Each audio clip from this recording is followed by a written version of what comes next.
बलूचिस्तान पुल के साथ वीर शाहजैन नांगो के क़यादत में ये जो रैली निकली है, अभी ये निकल के जाएगी। अभी प्रेस क्लब कोयटा इस वक्त मौजूद हूँ मैं बलूचिस्तान पुल के साथ। ये रैली जा रही है, आप देख सकते हैं, मुजाहरा कर सकते हैं।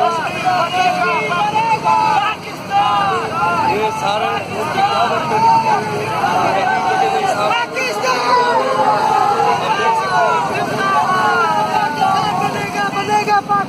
आप देख सकते हैं इतनी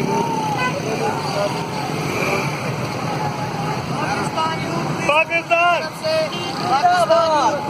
की तरफ से हमने ये रैली निकाली है।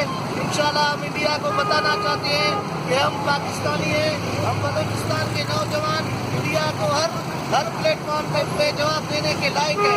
पाकिस्तान जिंदाबाद, पाक जिंदाबाद, पाकिस्तान जिंदाबाद, पाकिस्तान पाकिस्तान। आप देख रहे हैं ये 150 से 200 गाड़ियां हैं जो रैली निकाली गई है।